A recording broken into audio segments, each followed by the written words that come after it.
Oh, come on, stream. You can do it.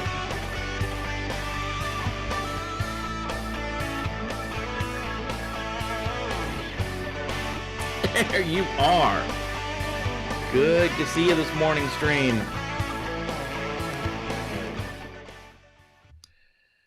Good morning. Good morning. Tuesday, 22nd of September. Off and rolling. A good week ahead of us. Still chilly out here in Virginia. Oh my goodness. Watch out for the cold snaps coming. Fall is about on top of us. Days are getting shorter. Weather's getting cooler. Leaves are starting to fall. It's that time of year. I gonna miss the warmness. That's for sure. So how are you all doing today is the question. What you got planned for the day? What's the day entail for you guys? I'll tell you what we're seeing. Looking at the news this morning, we got some craziness, of course. How long is phishing good for? That's a good question, right? Most organizations have a phishing awareness program. It's part of their annual cyber awareness. Most folks don't take it more than that. Most folks throw it in that annual cyber awareness. Maybe we'll talk about it next month. It's October, Security Awareness Month. That's where we update all our security stuff. We have a little bit more focus on security. Maybe next month when we're going to do phishing. But how long is that training good for? Now, we'll talk about that this morning. Fileless malware topping Cisco's list of attacks. Strange that the list talks about what's on top, what's the number one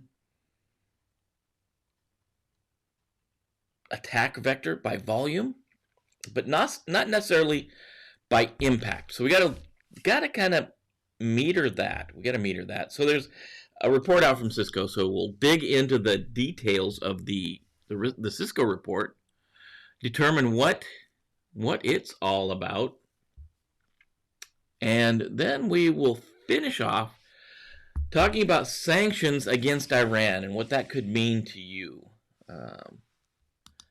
Alex is here this morning. Good morning, Alex. I think the dogs are ready to go out, and Alex answers the question, who let the dogs out? It was Alex.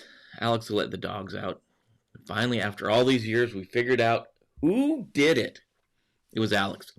So we got three big stories to talk about today. 22nd of September, 2020, rolling right along in the year. Getting ready to finish up the third quarter. So let's get the intro rolling, and then we will be back to talk about the news.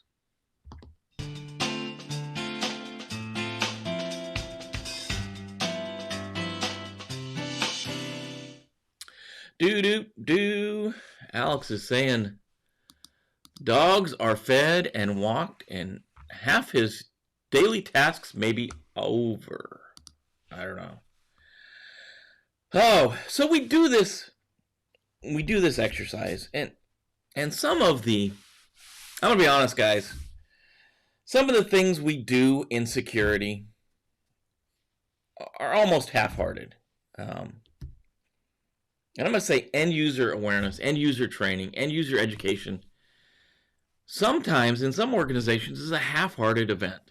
It's we don't put a lot of money into our training programs. We don't put a lot into investing in end user education. And we could pay for that. We could pay dearly in the end if we don't take care of our end users. Our end users are that point that so many attackers are going after. I've seen some organizations do a great job. They build great training programs. I've seen some folks that are half-hearted. One of the three-letter organizations out here in the D.C. area, in what we call the DMV, the D.C., Maryland, and Virginia Metroplex. One of those three-letter agencies I used to support I'm not going to say which one. They go out every year, at least when I was there. I don't know if they're still doing it. And they build, they see what the current trend is in kind of media. And if it's, I don't know, Game of Thrones, they build a video around that theme, and people from the organization, including I've seen the chief security officer, I think maybe in one, even the director of the organization was in the video dressed as a character from the theme of that year. And they build a brand new one every year. They spend a lot of time and money building these videos, and in the video it's like a little TV show, and they go through the security measures they're trying to impress on the end user for that year. And it's goofy. Yeah, sure, it's goofy, but it kind of sticks. They spend a lot of money. And can you imagine talking the chief security officer of a 3-letter agency into dressing up like one of the characters from Game of Thrones and acting that part out in a video for annual security awareness training? Yeah, it was a good event. They put time and money into end user training. But other organizations I've been part of, every year the DoD puts out kind of a canned, and I don't even think it's every year. I think it lasted for years and years, the same one. They put out the ability to link to a fairly decent training exercise, and a lot of organizations I've seen in the past, every year would just point to that training exercise. Go do the DoD training. And that was all the effort they'd put into it. So we see this vast spectrum of what people are willing to do for their end user training. Good morning, Paul. Good to see you. Good to see you in the morning. So that's kind of the point. We got October coming up. What is your organization doing to push end user training? And then what are you going to do the rest of the year? Do we just care once a year?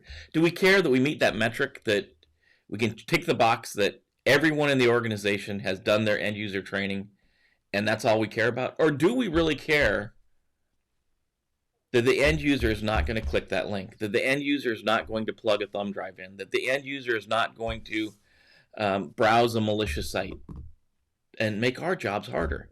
So we have to start there. We have to start with the end user. I think this is my view. And that brings us to the first story we're going to talk about here this morning. So phishing, and this is from ZDNet. Obviously, like always, the links to this stuff is in your show notes. So this is, who did this? Caitlin Chimpanu. Chimpanu. I'm going to mess these names up. So just if you know these folks that break these articles, I'm sorry, I messed their names up. Goes on to say, security and phishing awareness programs wear off after time. And employees need to be retrained around every 6 months. And this is according to a paper presented by the USNIX SOUPS Security Conference last month. And what they did is they looked at an organization they could track. And the organization was in the German public administration sector. And these guys got to go through training programs. Academics from several German universities surveyed 409 of 2,200 employees of the State Office of Geoinformation and State Survey, SOGSS. And they're trying to determine what is the point where awareness starts wearing off. So employees were split into multiple groups and tested at 4, 6, 8, 10, and 12 months after receiving on-site phishing training, an on-site phishing training course. I might need a little illy coffee in my New York City cup.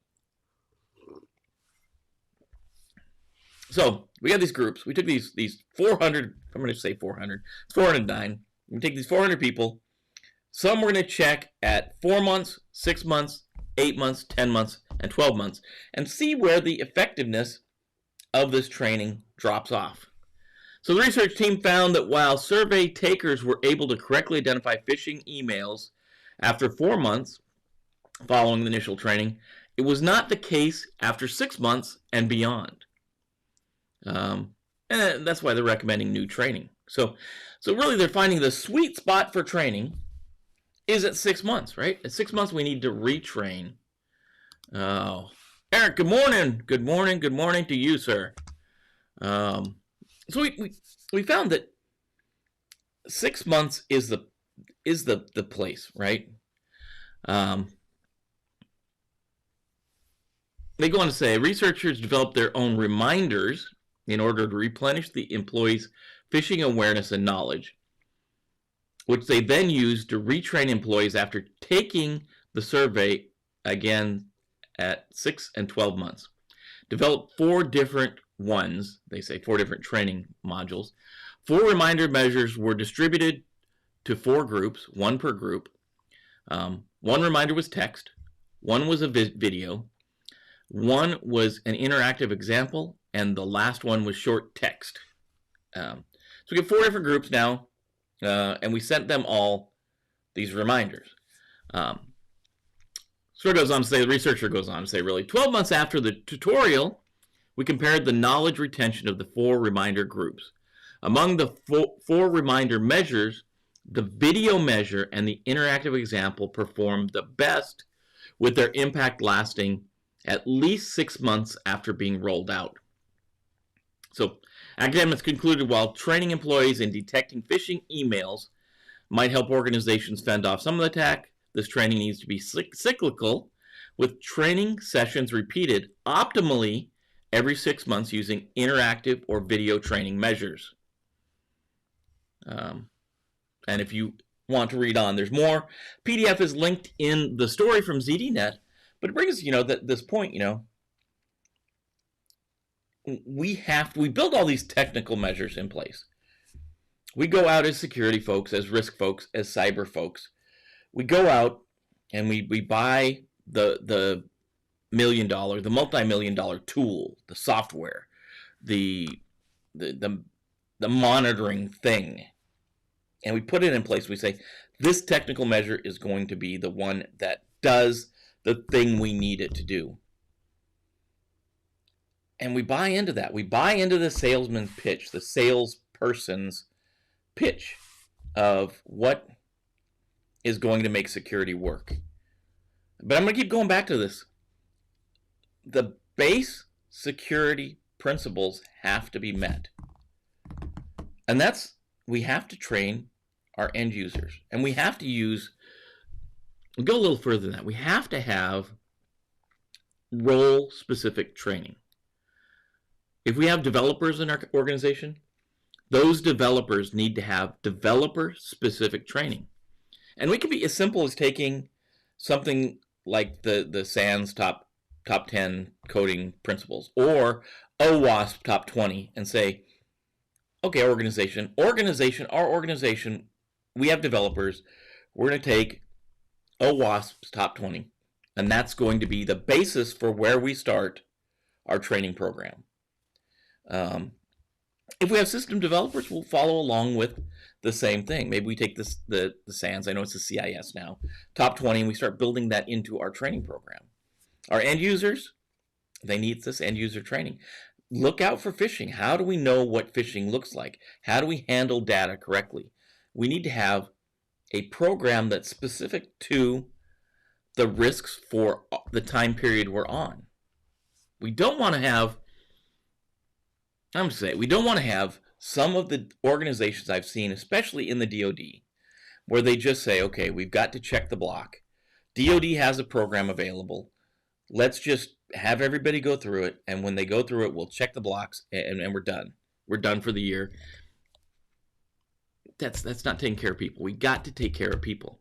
And taking care of people means they're trained and they look for this. So this article is saying, let's look at our program. Let's figure out do we have in our organization a person or a group that's responsible for information security, risk, and cyber training? And can we work with them to say, can we have our normal annual training, and then 6 months later have a refresher training, something, videos that go out, just something to remind people of what phishing is, what those main 5 or 10 things we want people to remember. Can we do that again in 6 months? And I think it's important now because October's right around the corner, and this is going to be the start of the DoD fiscal year. And this is when a lot of organizations say, shove everybody through training so we can get it done, so we can check that block, so that when the auditor or the IG comes around, we can say, all our people are trained. Here's the list of people. Let's look at that more programmatically, more pragmatically. Let's say, let's really train our users. Let's do something that makes them want to be security aware. One organization I supported, they had a champion program, and it was different levels. They had bronze champion, silver champion, gold champion for security. And they took a little money. They made stickers. I know there's a lot of money here at stake, but they made stickers at the different levels. And if you completed certain levels of training, then you could be a bronze security champion or a silver security champion, or obviously a gold security champion. What's your clipping levels? What would be your levels to push training, to push people to want to do the training, to want to do the right thing, to maybe even do extra training? And sometimes it's simple as a sticker. It really is. Gamification. Gamification's a big thing in training now. Can you have a leaderboard in your organization? Sometimes you can't. I mean, sometimes there's rules that say you can't. But could you build something that says these are the people that have completed the most training in security, or these are the people that did, maybe there's 10 things you want people to do. Here's all the people that have completed all the 10 things, right? Or maybe there's 5 things and 5 that are stretch. I don't know. Can you make it into more of a game? Can you make it a competition? And the same thing, if you have the ability to send out training phishing messages, can you determine, how do you gamify that? What department had the best notification rate? Who clicked the link in your email if you've got it? Some email programs have it, where you can click that link that, hey, this is a phishing email, and it automatically sends it off to the right people to identify it. Can you have, a leaderboard that says this part of our organization, this group, 100% notified the phishing group? I don't know. What can you do? It's important, and you know why I'm going to tell you it's important. We looked at how ransomware works, and I think ransomware is one of the biggest risks we have on our horizon. Ransomware is a bad risk, and it leverages the same thing that a lot of other risks leverage, and that's the end user clicking a link, the end user going to a site, the end user doing something. And it's in the top 3, right? We've got open RDP sessions, we've got VPNs that aren't patched, and then we've got phishing. So if we take care of the first 2 technical problems, all that's left is training our end users about security hygiene. So challenge you guys, look at the article, take a look at it, see what it's got to say. Take an extra gander out at the PDF. I didn't put the link to the PDF, but it's right in the article. You can look at the article, an investigation of phishing awareness and education over time, when and how best to remind users.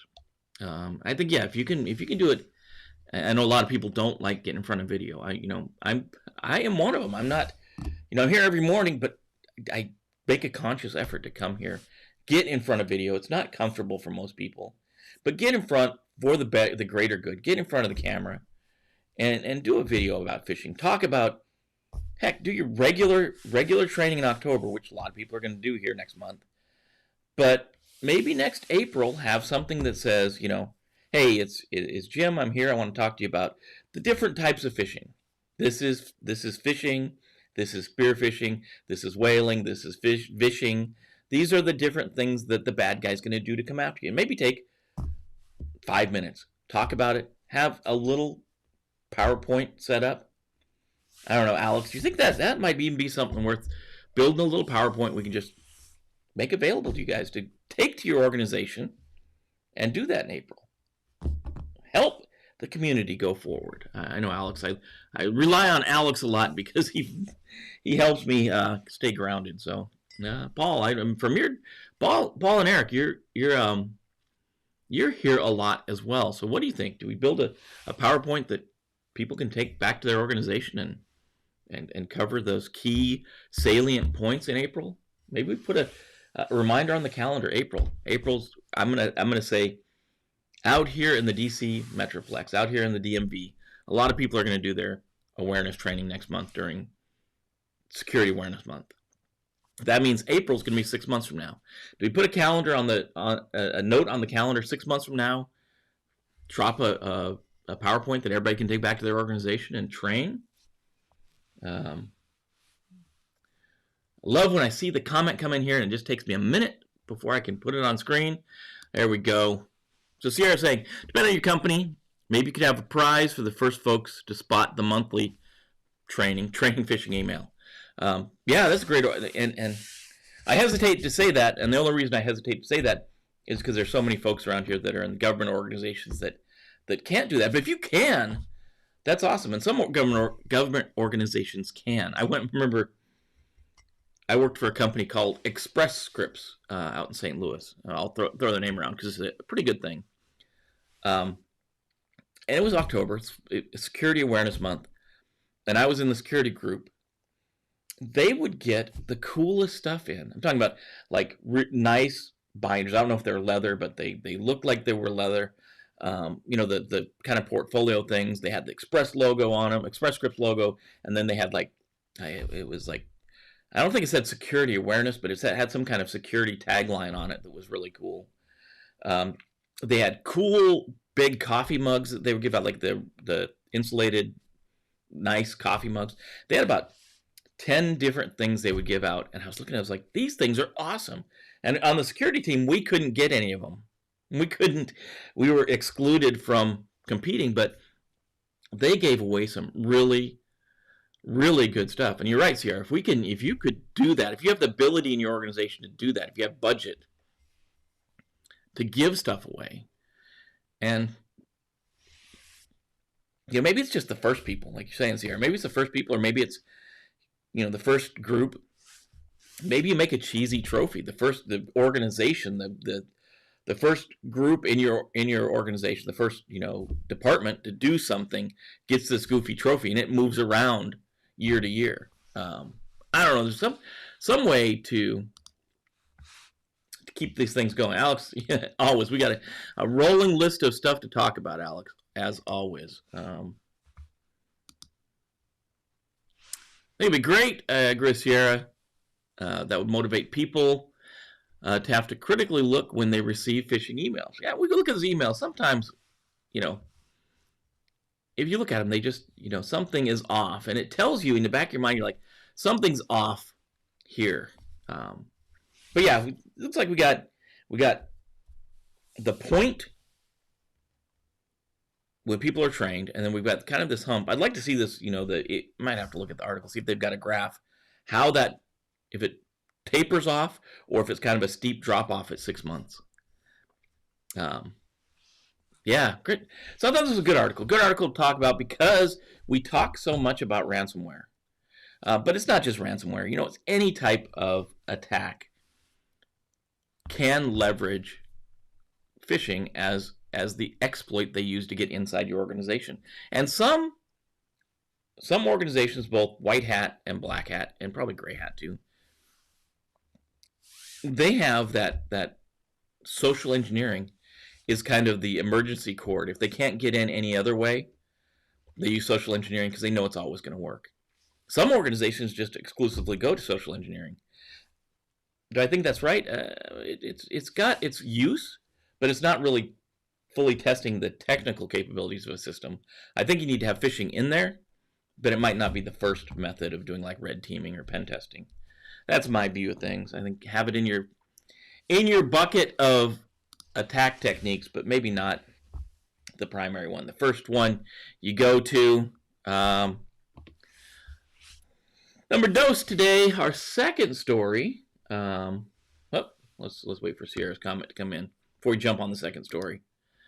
Sierra says, I worked at a university, and the people who were regularly opening phishing emails were the students.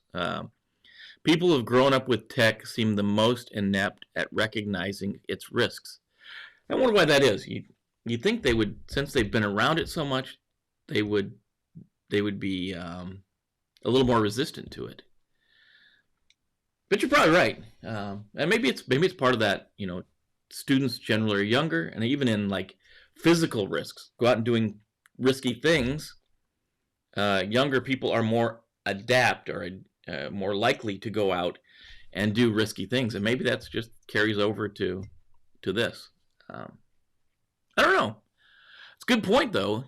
I wonder if there's some stats on that. But yeah, so and that could be carried over. I think that same comment right there, not to target the younger people in your organization, maybe, but keep track of maybe how different segments of your organization react to the training. And maybe those younger folks need a little more care and mentoring along the way.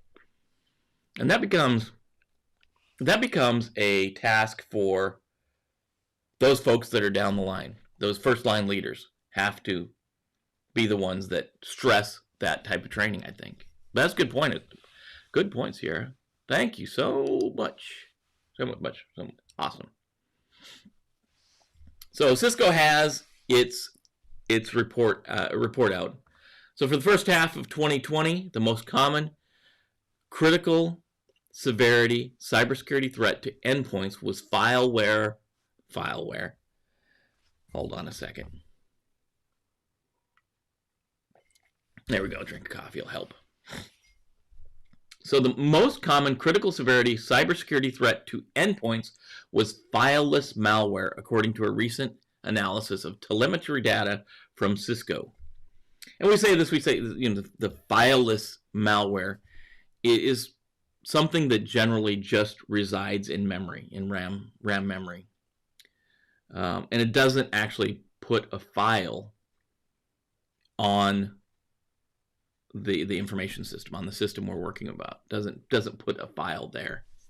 So that's one of the threats they worry about. Fileless threats consist of malicious code that runs in memory after initial infection, instead of files being stored on the hard drive. Cisco flagged threats like Coveter, Powlikes, Divergent, and Lemon Ducks as the most common fileless malware. So they go on and they do this with each of the kind of the threat vectors. They limit or they list some of the tools that are in that category. So it goes on to say, this is an article by Threat Post, by the way, and a lot of the information is taken right from the blog post by Cisco. The blog post and the article from Threat Post are in your show notes if you want to jump in and look at those at any time.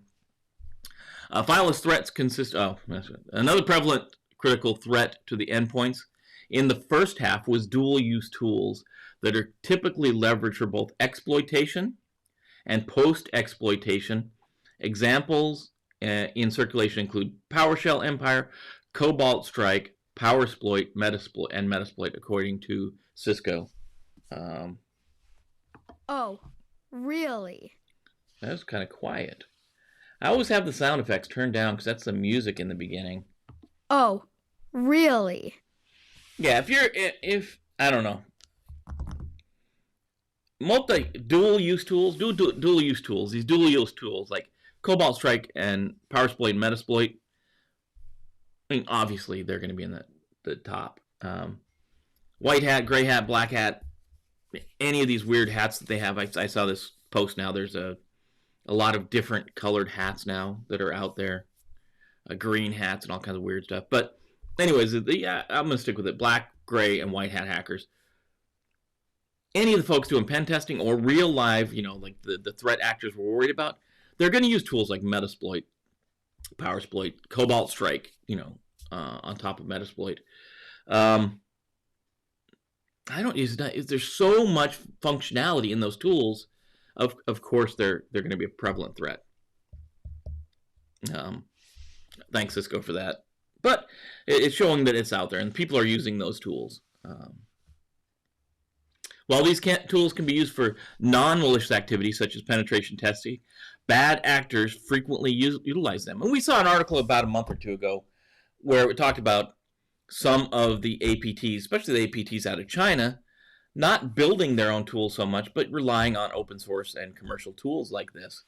So yeah, if you want to get into that, and Eric, I know you talked a lot about going to RMF, but if you or any of the folks that are looking at going to something like red teaming and penetration testing, Metasploit is kind of one of the key linchpins in that world. If you can learn that, I think you can do a lot in learning two tools with penetration testing. That's Nmap and Metasploit. And Metasploit, for all intents and purposes, it does. Metasploit has Nmap built into it. I think you should learn how to use it on its own, but that's just me. Those two tools can go a long, long way. Of course, I'm saying use it on the good side of things. On the good side, on the white hat side, authorized pen testers, working for your organization, doing red teaming with permission. I'm not saying go out and do bad things, of course. So yeah, great tool to use, great tool. And then you put something on top of it like Cobalt Strike, even better. It's things get pricey nowadays. Article goes on to say credential dumping tools make up a third critical severity category. The most commonly seen in these tools are tools that malicious actors use to scrape logon credentials from compromised computers. In the first half of 2020 was Mimikatz. One tool, Mimikatz. Yeah, definitely the leader in that area. Scraping credentials. The activity appears to be extending into the rest of the year. CISA has said last week threat actors have been spotted. It has got to be a Monday, but it's not. Threat actors have been spotted using Cobalt Strike commercial penetration testing tool to target commercial and federal government networks. They have seen nation states successfully deploying open source tool Mimikatz to steal credentials. And we've talked about that. Cobalt Strike is awesome. Cobalt Strike is an awesome overlay for Metasploit. So the first three categories we talked about compromise 75% of the critical severity indicators of compromise, or IOC, seen by analysis of the period. So 25% that remains is made up of a mix of different malwares, including ransomware. And they list them: Ryuk, Maze, BitPaymer, and others. Worms are the next part of that 25% as well. Raminit and Quackbot. Remote access Trojans, Corebot and Glupina. Banking Trojans, Drydex, Dry, Ashroth, and Azurut. Some of these I have not used or seen. And various downloaders, wipers, and rootkits. So that whole big last chunk of things is only 25% of what they're seeing coming across. So a lot of the stuff, this Fileless malware is first, right? And then we get on the other side, this ransomware, worms, remote access tools, banking Trojans, and various downloaders make up 25%. But that's not saying the first 75% is more dangerous than the last 25%, because we know the danger that ransomware has. They also aligned this to the MITRE attack framework, and we keep coming back to this. And Alex, you said it before. We need to take a deeper look at MITRE in one of these sessions, and look at the attack framework, because it's a good. We've hit on it a little bit when we were talking about the library that they built. Great tool to use. Great tool to use. So. So they laid this onto the MITRE attack framework, and they can provide context to the objectives of the different parts of the attack. such as moving laterally through a network or exfiltrating confidential information. Obviously, yeah. Multiple attacks that can apply to a single IOC.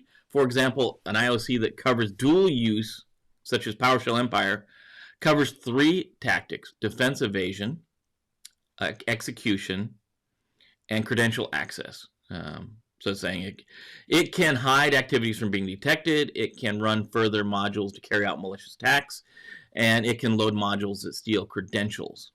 By far the most common tactic, defensive evasion, appears in 57% of IOC alerts. Execution also appears frequently, 41% of the time. Sierra's heading out for the meeting. Go get some, Sierra. Go get some. Go have a good first meeting early in the morning. Definitely. So yeah, it's the one thing. If you look at this, and if you look at the Cisco article the Cisco blog post that is the second link in your show notes on this one, I do like that they link it to the MITRE tactics and the MITRE attack framework. The one thing I wish they would have done, and what they've done is they've listed it by percentage of IOC seen, percentage of indicators of compromise. Say listing defense evasion is 57%, execution 41%, persistence 12%, and they go on and on and on. They list it by percentage seen. They don't have a table, and it wouldn't be hard to do for sure. But they don't have a table that shows the MITRE attack framework in chronological order with the percentage of IOC seen. That would have been nice to see in this article. But it definitely wouldn't be hard to do. Just put it in the right order. I just wish they'd have done that. So it's a good article to check out. Check out the Cisco blog post. Check out the article from Threat Post. Took a lot of stuff right. Threat Post took a lot of stuff right from the blog post from Cisco and expanded on it a bit. Yeah, MITRE equals great stuff. MITRE's doing a lot of good things, from CVEs to the library we talked about last week to the attack framework to so many things MITRE does. MITRE does so many things too, helping with the 800 series of publications, even, and then so many other things. MITRE doing great things out there. So that's it's good. Check this out. See where it's at. The big point they're trying to say is, be aware. One of the biggest, as far as volumes, one of the biggest things you're going to see is fileless malware, and that's a trend we're going to. Fileless malware, where your malware is running in RAM. Nice thing about that, a system reboot kills it, but the problem is a lot of people don't reboot their systems. People don't turn their systems off. So turning the system off will kill this fileless malware, and they'll have to get in again. They may have a backdoor to do that, but that's one of the things to be aware of. And obviously, this type of information can be built into your training program that we talked about in the first article. And last up for our talk of the day, I'm going to make this bigger. Iran is in the news. So what has happened? Yesterday we talked a little bit about the 4 things that we need to do to try to get ransomware under control. And one of those things was the political pressure. And it's funny that this article comes just a day after talking about that. So this article from SC Media, obviously in your show notes if you want to go check out more. United States ran a full court press against Iranian hackers last week, including indictments from the Department of Justice, the FBI identifying malware used in attacks, and the addition of government-aligned hackers to the sanctions listed by the Treasury. This article is by Joe Urchill. In theory, increasing pressure against foreign groups may cause a pause in operations. Alternatively, sanctions could spur countries like Iran to seek retaliation or encourage new espionage. What do the flurry what does the flurry actions against Iran suggest about how the threat will change moving forward, particularly for industries like aerospace and non-government groups targeted by Iran in the past? It would be unlike Iran to pause operations, said Sarah Jones, senior principal analyst and Mandiant Threat Intelligence. So we've kind of done what that article yesterday said. We've taken and identified this hacker group is aligned with Iran, and some of the APT actors are directly associated with Iran. So we're going to reapply sanctions to Iran based on these hostile actions. Kind of exactly what the article said yesterday. How do we start tightening down on some of these things? And this is the point that article made. But what will Iran do now, right? So Sarah Jones from Mandiant goes on further to say, with some APT groups, we've seen lulls to retool when they've been exposed. There's sometimes a break from what we've seen in the past. Iran actors don't retool. They use the same tools. They're not retooling. We saw Maze retool. But Iran. An increase in Iran threats could take multiple forms. On September 18th, for example, amid the federal activity in the city of Carmel, Indiana, reported that a website had been defaced by hackers claiming to be from Iran. Defacements as retaliation were a component of the indictments, then allegedly in response to the U.S. strike killing Major General Somali. That was if you remember, in Iraq. He was hanging out in Iraq for some reason and got killed in a strike.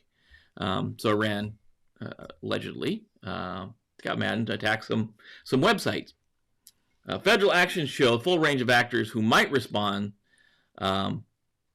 range from Iranian-inspired hacktivists to more formal government actors. So we may see all types of Iranians launching attacks against American interests, American organizations, as retaliation to these sanctions being imposed. It's typical in these situations. It's very, very likely there will be increased Iranian threat actor activity in response to U.S. restoring international sanctions on the country effective September 19th. And it's from the CrowdStrike Vice President of Intelligence, Adam Meyer, by email. He noted that other geopolitical stressors might impact Iran's decision, including the U.S.-led deals for the Arab nations to normalize relations with Israel. Given such tensions, CISOs and CISOs need to ensure a response strategy is in place should Iran attack systems in their sectors. This means watching for indicators of compromise, IOCs, from Iranian-specific malware released by the government. And again, if we look back at that library that MITRE released, we can look at some of the kitten APTs and see what they're using. Be tooled up. Be ready to look for those. Have your SOC folks on higher alert for Iranian threat actors profile stuff. And as dark trace actor for intelligence and analyst Justin Fear noted, make sure you can handle the off-the-shelf and living off-the-land tools Iranian actors were caught using, like Metasploit and Mimikatz, which we just got done talking about. The article finishes with Justin saying, if I'm a CISO, I'm looking to my team and asking if we could stop tools teenagers have access to. That's a weird way to stop this, but it makes perfect sense. Can we stop? If we think the APT stuff, we definitely have to worry about the APT stuff. But we may see an increase in Iranian hacktivists coming after U.S. assets, coming after organizations in the United States, and they're going to go find that stuff off the shelf. So if you can go find it off the shelf, and you can go find, do you know how to defend against the things on Kali Linux, right? If you can go down and download Kali Linux, you know, and have Metasploit on there, can you defend against that stuff? Remember, that stuff's all open source. You can grab it from the internet. You can find videos on how to basically use it. Can you defend against, essentially what he's saying at the end of this, let's get this, boil it down. It gets to the end of this, he's saying, can you defend yourself against script kiddies? Can you defend yourself against somebody that downloads tools from the internet and fires them off at your organization? That's got to be the lowest bar clipping level for this thing. So a point to this article, if you are that cyber person, the risk person at your organization, information security, we always talk, especially in the RMF, we talk about when we see changes to the threat landscape, right? Not just changes to information systems.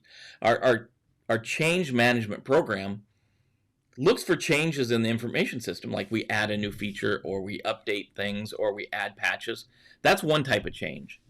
Another change is threat landscape changes. And this is seriously a threat landscape change. If you're an organization that supports the U.S. government, if you are an organization that has some type of role in critical infrastructure, this is a change to your threat landscape. Iranian hackers now are more likely to be going after U.S. organizations, United States organizations, American organizations, because of the sanctions that the United States opposed or implemented against them. So this is a threat you have to worry about. We have to put this on our threat list that now in the United States, the risk of Iran attacking our organization has gone up a click or two or three or four, depending on what our organization does. Are we part of critical infrastructure? Do we do support to the United States government? Do we do support to the Department of Defense? If any of those are yes, we have to think, okay, now we've got to move our risk rating up for the Iranian hacker or the Iranian script kiddie for that matter.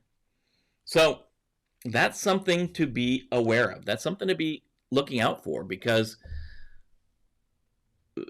it is a specific change to our threat landscape. So take that to work with you today. Those are 3 articles you should know about. You should know what's going on, and they all kind of link together in one way or another. You know, I like to give you something to talk about around the water cooler. And the thing we're going to talk about today is it's Hobbit Day. And apparently it's Frodo and Bilbo Baggins. It's their birthday today. I've given you a link in your show notes to the Hobbit meal plan for Middle-earth. So if you need to know how to eat like a Hobbit today, you missed the first one. Breakfast was at 7 a.m., but you can make the next one. Second breakfast is 9. 11's is at 11. Luncheon is at 1. Afternoon tea is at 3. Dinner's at 6, and supper's at 9. So there's your meal plan for the day.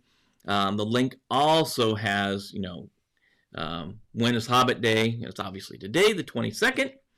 And then, what are some things that you can have for traditional Hobbit meals.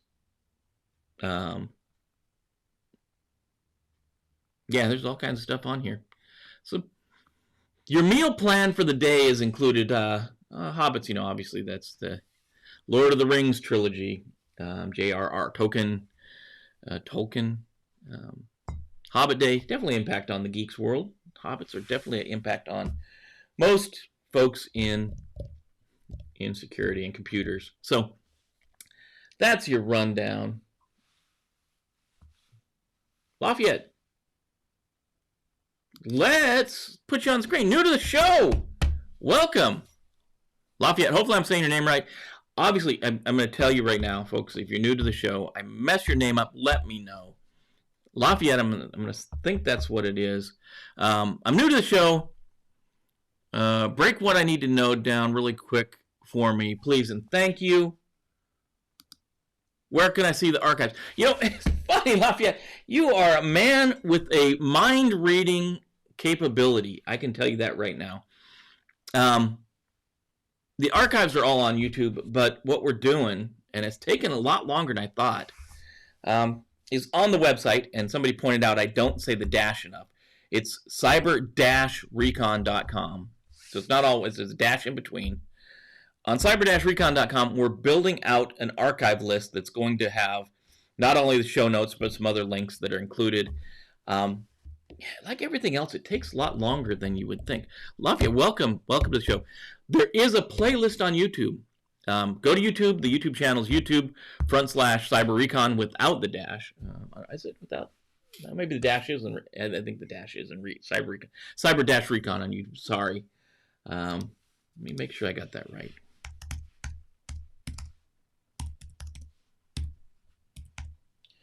Sometimes they let me put the dash in, sometimes they don't.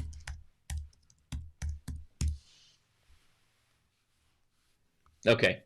YouTube.com/cyber-recon gets you to our page. The web page is cyber-recon.com. But some of the other places like Facebook doesn't let me put the dash in, so it's Cyber-Recon Training. It's just a mixed bag. I like having the dash there, it breaks it up. But that's where you go, Lafayette.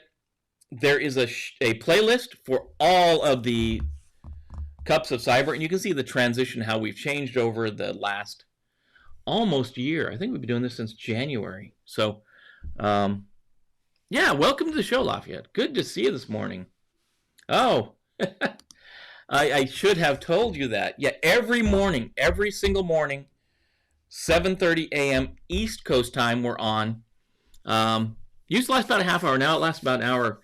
We pick between 1 and 3 stories to talk about from the news of that day, things you're going to go on. And we also we end it with a water cooler talk, your weird holiday of the day. So in case you need to talk about things at the water cooler. So yeah, every single day we talk about this. Actually, I take that back. Every weekday we talk about this. We don't do it on the weekend. So every weekday we talk about it, and also on the channel we do stuff like the RMF training, the Security Plus training, that kind of stuff's all on there, and it's all linked to the website being built out to support everything. But yeah, it's good to have you here, sir, Lafayette. Where you at? Where you at, if you don't mind us asking, Lafayette? Where are you joining us from? Where are you at in the globe? So we're out here. I'm out here in Virginia. We've got a lot of folks that join the show that are from Virginia, but obviously there's folks from everywhere that join in. Great work at Cyber. Been looking for YouTube stuff like this. Yeah, every morning try to cover the stuff that's going on for the day so you know what's coming at you, and try to break it down why it really matters. Why do we care about these things? Mississippi. Awesome. Well, welcome from Mississippi. Hopefully we'll see you. We have some folks that are just here every morning. It's interactive. We want everybody that's watching to be part of what we're talking about. You guys got a ton of information that relates to what we're talking about, so we definitely want to talk about it. The other thing, if you can't make the show is recorded. Obviously, you can watch it anytime during the day. It's also put out in its audio-only format as a podcast on, I guess, all the platforms I could get on. So it's on iTunes, it's on Amazon, it's on Spotify. If you want to go out there and check it out, I guess I need to get the direct links and start putting those in the show notes too. But you can listen to it audio only on iTunes. Just go out and look for Cup of Cyber, and you will find this show. Obviously, the other things we put on, Cyber-Recon puts on, is other things. The other thing you need to know, Lafayette, we need to plan. I'm moving the trivia nights down to only one a month, just because it's hard to keep up with. So one a month will be the trivia nights. So that's what we got going on. That's your rundown for the day. That's the 3 articles that I thought would be important for you to take forward in your day today. Obviously, there's a lot more to cover, but if you can grab those 3 and know those, I think it'll help you through the day. So obviously, as I'm always going to say, take care of your friends, your family, your coworkers, take care of your organization. Let's take care of each other and move the security goalpost, forward some. Help make security better. The Bravos would tell you, Sierra and Mike would tell you, go get some. I'm going to say be good. Go out there, do good things today. We got 4 days of the work week left. Let's do good things and make things happen. If you're new to the channel like Lafayette, welcome. You're always a welcome member of the team. Let's move security forward, guys. Let's make this a better world by securing it. So, sorry, I'm not sure about that. There she is across the room. Yes, sir. Army, about 27 years total. Yeah, so ex-military, that's where we get we'll talk military acronyms, we'll drop them in all over the place. So just so you know, my background, such as Lafayette's asking, we got to answer the question. In the Army, came out of high school, went in the Army, stayed there, got all the cool, they took care of me, got me my clearances, got me trained. I came as infantryman, I left as a computer geek. Worked in the intelligence community, worked in the DoD, worked for the FBI, worked in commercial security in the private sector, financials, pharmaceuticals. That's the big ones. Financials and pharmaceuticals are the big ones. Automotive, a little bit of automotive stuff. So, been around the block. That's I got this gray hair is from all of that. And I agree with you, Mr. Hicks. Hooah, definitely. So, welcome. Hopefully we'll see you tomorrow morning, 7:30 if you can be here. If you can't be here at 7:30, always watch the replay. If you can't get to the replay, it's on a podcast. Just want to make sure you have access to the information that I can help you with, and that we as a communication, as a community, can move forward. Let's move each other forward. Let's get security moved forward. So, welcome anyone that's new. Welcome anybody that's been around a while. It's always good to see you guys.